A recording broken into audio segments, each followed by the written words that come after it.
Welcome back to Leadership Explored, the podcast where we dive into what it really means to lead in today's world. I'm Ed Schaefer, joined as always by my co-host Andy Siegmund. We've been gone for a little while. Sometimes pauses are strategic, sometimes they're necessary, and this one was both.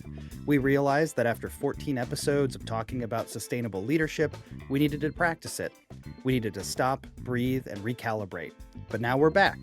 We're calling this Season 2, not because we have a shiny new format, but because the world feels different than it did when we started. The noise is louder, the uncertainty is higher, and the appetite for polished answers is at an all-time low.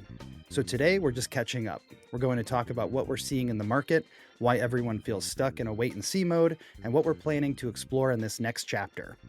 So Andy, welcome back to the mic. Did you miss recording, or were you enjoying taking a break? Well, you know me, Ed. I'm always enjoying my break. Nothing like sleeping a little bit more, playing with the kids a little bit more,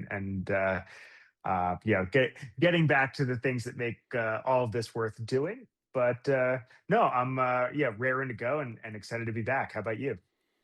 Yeah, I mean, I was really needing the break. I'm glad we took it. It helped a lot, especially the timing and through the holidays and the end of the year and everything. But I did also miss this. I think taking some time out to think about leadership topics and chat about them and have some ideas challenged or explore them more is something that I need in my life to be able to kind of keep growing and learning and developing. So while it was nice to take a break, I'm definitely happy to be back and kind of getting back to it. So yeah, I mean, we did take this break. We didn't take that break because we ran out of ideas. It was really about capacity for both of us. I know we might Yeah. talk about mental fitness later this season, and I think that was a big part. I just needed to recover. I was starting to feel burned out a little, and having extra pressure for a hobby essentially was definitely not contributing to anything for me. So yeah, I Well, mean, well, it's 2025, and anything that you might have as a hobby has to be a side hustle. I think that's legally mandated at the moment. Andy, it's 2026. If you Oh, it didn't is remember, 2026. I've lost. see, that's why we I've need lost breaks. track of everything. Yeah. But so, I was looking back at season one a little bit, and I don't know that this was our intent when we started, but I feel like looking back at our topics, season one was us exploring the landscape. We talked about feedback, remote work, glue people, a bunch of other topics. And when I was looking at our list for season two, which we have a lot of different topics from like watermelon projects, bluster, owning things, and a number of other things, it kind of feels to me like we're naturally moving toward the messy middle. There's a lot of places where I think best practices start to break down, and it's really easy to say like, well, this is how you are supposed to do things and follow this best practice, but in reality, it doesn't always line up that way. I think last season we did talk a little bit about this concept of the high hard ground versus the swamp. And the high hard ground is like the academic place where you can study things and research and learn. But then when you try to apply those things down in the swamp, they don't always directly apply. So I'm hoping that this season some of our topics are more reflective of being down in the swamp than being up on that high hard ground. So Yeah, I think a lot of it, Ed, is like we're getting into practical application. With the topics that we've got lined up. I love the phrase, right, that planning is useful, but plans are useless, and I think that we're kind of demonstrating that a little bit as we get into this season, right? Showing what happens when the rubber actually hits the road. How do you really work through that messy middle and work through the problems and use some of those kind of highfalutin theoretical or academic processes in real life, and where do you have backbone as far as like adhering to that, and where do you throw it out the window and improvise? yeah, I think that's great. So I mean, I know I called it the messy middle. What do you think that you see as far as the topics that we've been talking about? Do you see any other kind of themes emerging, or do you think it's just a reflection of the stuff we're dealing with day to day? Yeah, and I think it's just practical application, right? It's how does this work when everything isn't in a sanitized bubble, right? When you've got to like you can take all of your theoretical applications, but then as soon as you start to add in, inner politics, varying skill levels, varying like all these other just variables, period. your ability to adhere to, the textbook example of how you might go about something gets diminished pretty quickly. And I think a lot of what we're talking about is how does that happen in real life? How do you kind of work your way through the swamp or through the sludge, and get close to the results that you're trying to accomplish? Yeah, and I know a lot of the list of topics that we've been brainstorming, which some of them may not even make it into this season. We'll have to see how many we record and how far we get through some of these. But I think there's a lot of really great topics that we've kind of penciled in and are looking at. I do think a lot of them come from just things that we find frustrating in our day to day or experiences that we're having with other leaders. Whether that's people that we're reporting up to or if that's people that we are peers with. I think some of the challenges that we're hearing from people who are reporting up to other leaders, I've definitely heard from folks some of the things that they find frustrating and different challenges that people are facing, especially in the context of 2025 and 2026 and the world of AI and a lot of uncertainty is going on and things like that. So, I'm excited to get into some of these topics, and I hope that they're useful for our audience out there. So speaking of the state of leadership, it is a new year as we're recording this, and the mood I think shifts from period to time period or from year to year. So both of us, we talk to a lot of different leaders in our roles. If you, Andy, had to describe the general mood of corporate America right now, what do you think it is? Are people optimistic? Are they hunkered down? What do you feel like's going on? Cautious. Yeah, and I think you see it in, annual reports. I think you see it in how folks are approaching the market. Right, we're seeing a lot of investment in AI. Nothing has really changed there, and you could make probably a compelling argument that the entire S&P 500 or Nasdaq is really just a big bet on AI right now. We've seen large layoffs from a lot of corporate, big corporate entities, right? Meta, Amazon, to name a couple recently. So I'm sure that that adds some nervousness into things. But I think most of the leaders that I see and talk to, I think everyone's just kind of taking this like wait and see approach.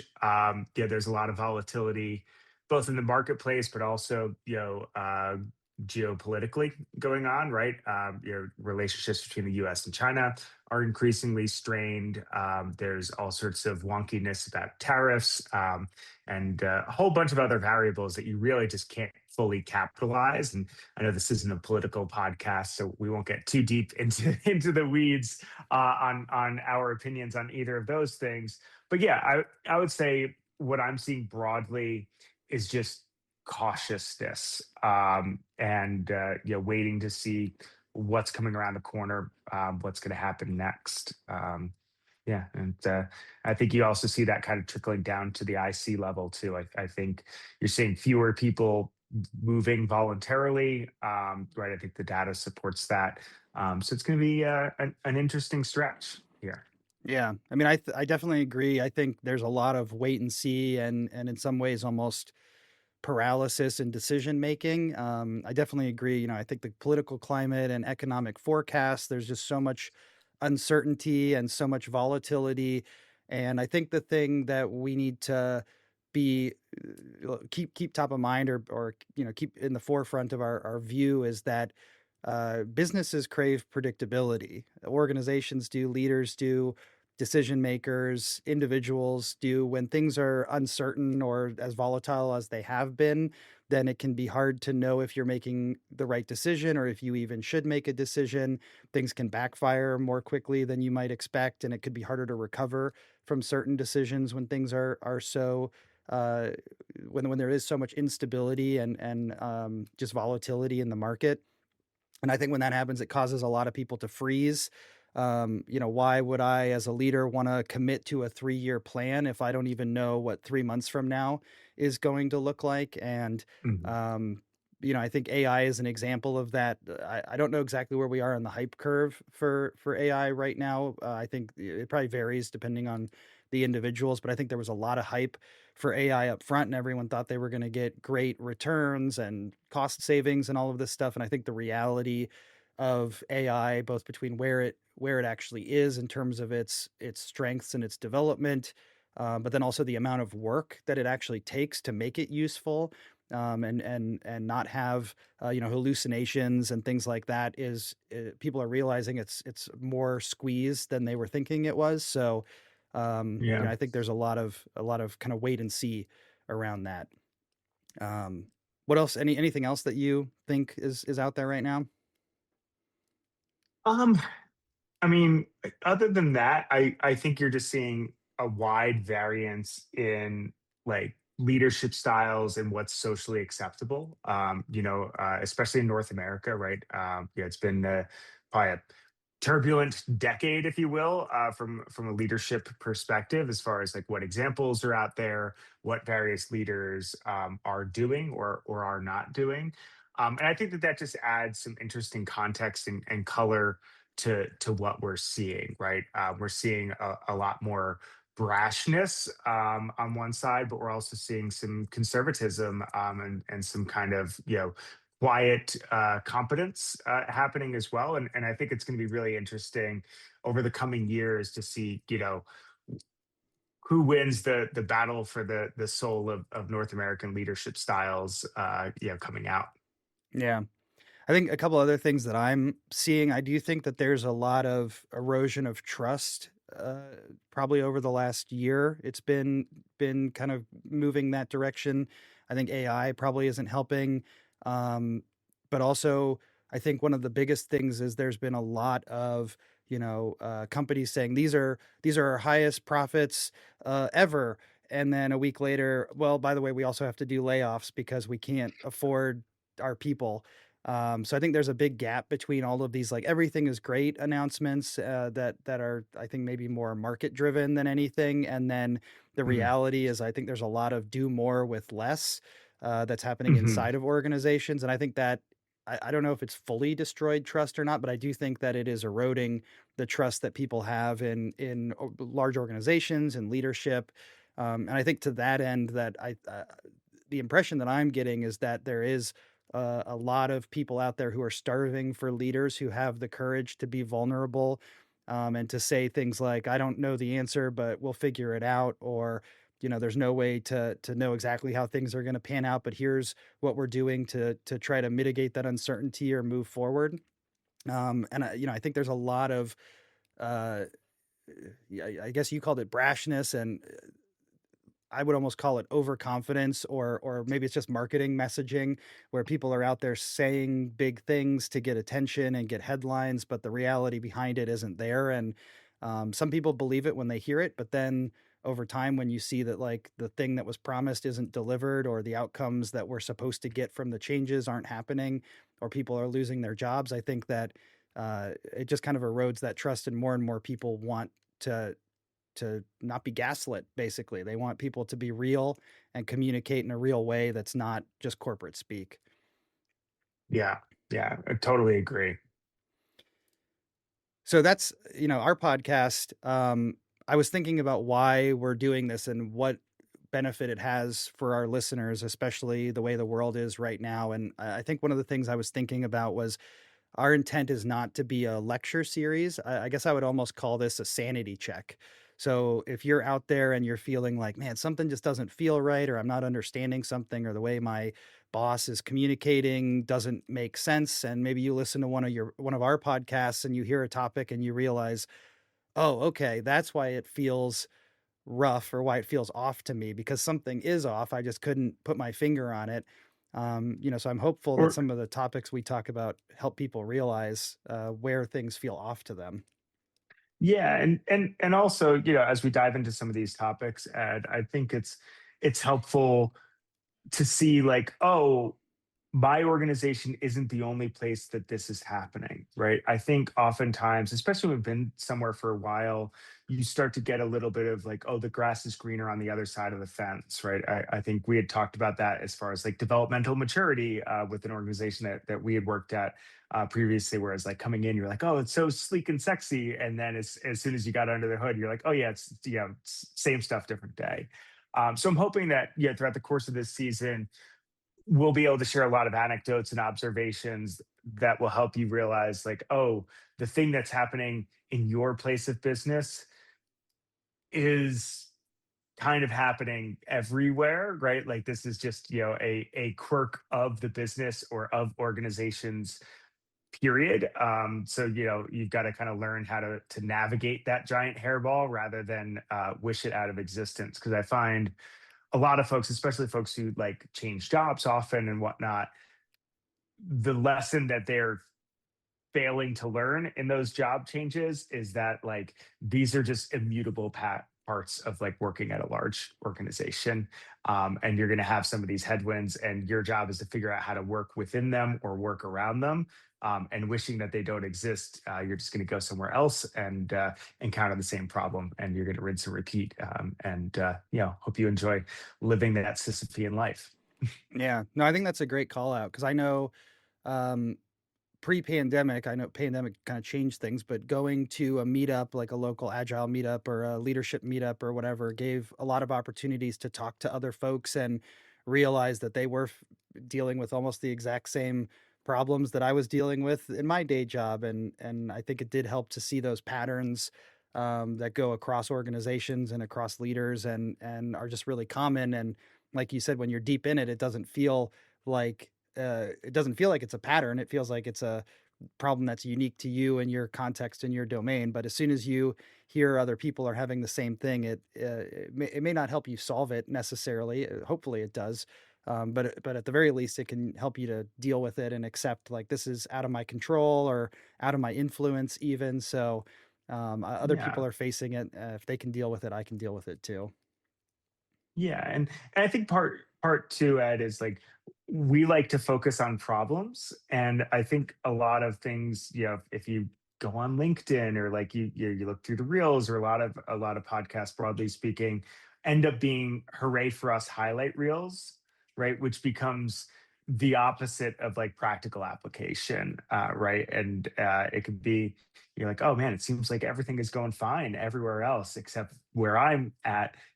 Things are a total dumpster fire, and I hope that we can bring things back to reality a little bit. Yeah. And one other thing I was thinking about for this, and this is me putting my coaching hat on and going into that coaching stance, is I hope that this podcast and especially episodes going forward can be a mirror for people. Mm. Not everybody has access to a coach, and not everybody has access to information to help them reflect. And I hope that being a listener for this podcast can help you audit yourself. And if you hear us saying about, talking about something that we complain about or we don't think is a good leadership approach or practice, and you realize you're doing it, maybe that can give you some insights into why you're not getting the results that you want and help you make a pivot or a change. Um, so I hope that that is helpful in that way for people, that it can kind of act as almost like a coach would and hold up a mirror to the situation and reflect it back to you to see if there's anything that you need to learn or change or take away.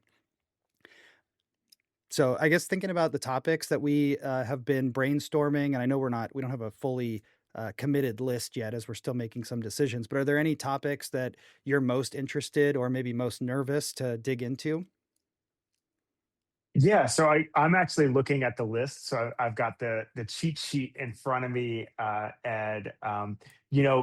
So acutely, I'm always interested in any time we talk about projects, and I think it's because my heart is in project management, for better or worse, and everything that we do at the end of the day is a project. So I think that that's going to be really really interesting.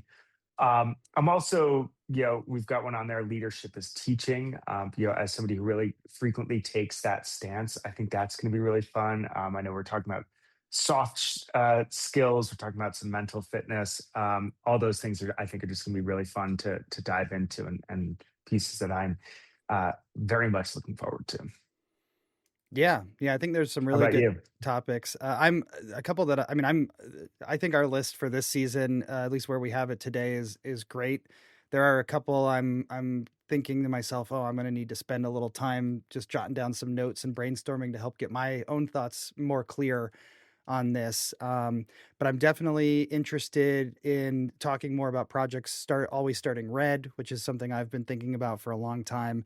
I know we have penciled in an idea to talk about ethical layoffs or ways to make layoffs less bad, and I think that's a really valuable topic because I know we both have been through layoffs and in some cases on both sides of it, and we've experienced what it's like. And uh, I think there are things that can be done to make them suck less and impact people a little bit less. With no layoff is going to be good, but I think there are ways to make them a little bit more of a positive experience. Um, Leadership is teaching for sure, and also we have one about reading is leading and leadership literacy, which I think is a great topic.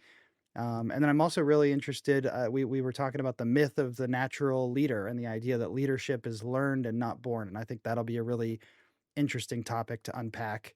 Um, Also, I guess I should call it stoicism was one that we've been talking about, but not broicism, and I think that's a good one because stoicism has really become popular lately, but I think there's a lot of problems with how people talk about it or how they apply the concept. So I hope that we can unpack that more and make it more useful for people and help them Mm. kind of get out of uh, I don't know, sticking to the maybe misdirected beliefs about stoicism and what it means to be stoic, and get more to the true nature of stoicism. Yeah, as Ryan Holiday often says on that context, it should make you a better citizen, not a better sociopath. So. Yeah, that's a great quote. Cool. Well, I think we're getting to the end of everything we wanted to talk about today. I was just trying to think about the context of us starting a new season and what tips or advice I might give leaders based on what we learned from taking this approach. And a couple things came to mind for me that I hope that our listeners could apply out of this episode in the future. The first one is this idea of defining your season. I think a lot of us we look at our goals and we kind of get stuck on goals, but maybe we should be asking ourselves, what season is my team in? Are we in a push season, a recovery season, a survival season, something else? And I think naming the season can help you manage it. So Mm. that might be something to think about, is like, what season is your team in right now? And what does that mean for you and your team? I was also thinking about, we took this break and we came back, and as part of when we were doing this, we did our retrospective, and then we did sort of a recontracting between each other, sort of agreeing to what we're going to commit to going forward and how we're going to improve this. And I think that leaders out there should be thinking about doing the same thing with their teams. Maybe set aside a session. It could even be an existing retrospective or something, but take that time to reset and talk to the team about what behaviors do we want to keep from the last season, and what do we want to change going forward. I think we don't always take enough pauses in our work. We're a lot of times we're going. And to that end, I would also say I want to make sure leaders know they have permission to stop, uh, whether that's taking a break or whether that's stopping some practice that you're doing. So I was thinking, similar to what we did as we were reflecting on our podcast, maybe do an audit and pick some of your best practices, which I'm putting in quotes, or maybe an existing meeting that feels like it's no longer serving you or it's performative or draining, and ask that question, like, is this practice actually serving us, or are we just doing it out of habit because we've been doing it for a long time? Because And I we would always did say, it this way. yeah, we always did it this way. And I would say for leaders to just give yourself and your teams permission to pause or stop doing something that's no longer serving you. So those are a couple of ideas I had that just came out of what we've been doing with the podcast and our seasonal break. Anything else you might suggest to leaders out there to take away as a lesson from what we've been doing? And I think you covered it. I want to just emphasize the permission to stop piece, right? Like, it's okay to take a little bit of a break. It's okay to take a pause. I think culturally we've really been indexing on what I'll call hustle porn lately, and that's often a great path to burnout. So but I think as we move into a new year, right, everyone kind of comes out of the gate in January, guns a blazing. It's February as we're recording this. You know, do a little bit of an audit, right? Make sure that you're focusing on the right things. Make sure that you're focusing on the things that provide you with energy. And if you're not, figure out what you can move, right? Figure out what meetings on your calendar could be emails, what weeklies could be bi-weeklies, what bi-weeklies could be monthlies, right? Take the time to go through that audit. You'll be happier, your teams will be happier for it. Yeah. I mean, and just to add on to that, I do think that there is something to be said about doing other stuff, right? Like some of the people who hustle the hardest and work the hardest are also kind of the least interesting or the most boring because all they have going on is their hustle and work. And Mhm. as human beings, we are complete people. We need more than just work. We need hobbies, friends, interests.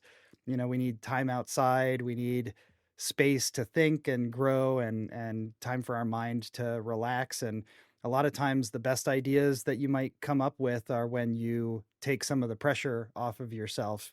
And so if you're always trying to hustle, you may Yeah. not be getting the outcomes that you're looking for. Yeah, it's funny. I was talking to my father about this literally yesterday, Ed, because I called him while I was walking my dog, and I was explaining that a lot of my role is solving problems, and the dog walk ends up like this mental cleanse for me. It's sort of my equivalent of the Don Draper 2 martinis and a nap, and then the problem is solved. And he was saying that he got his best ideas in the shower, and he used to think that that was a result of just something to do with like the temperature or the relaxation of being in there. And I informed him that I'm pretty sure it's the just complete and total lack of distractions available in said shower.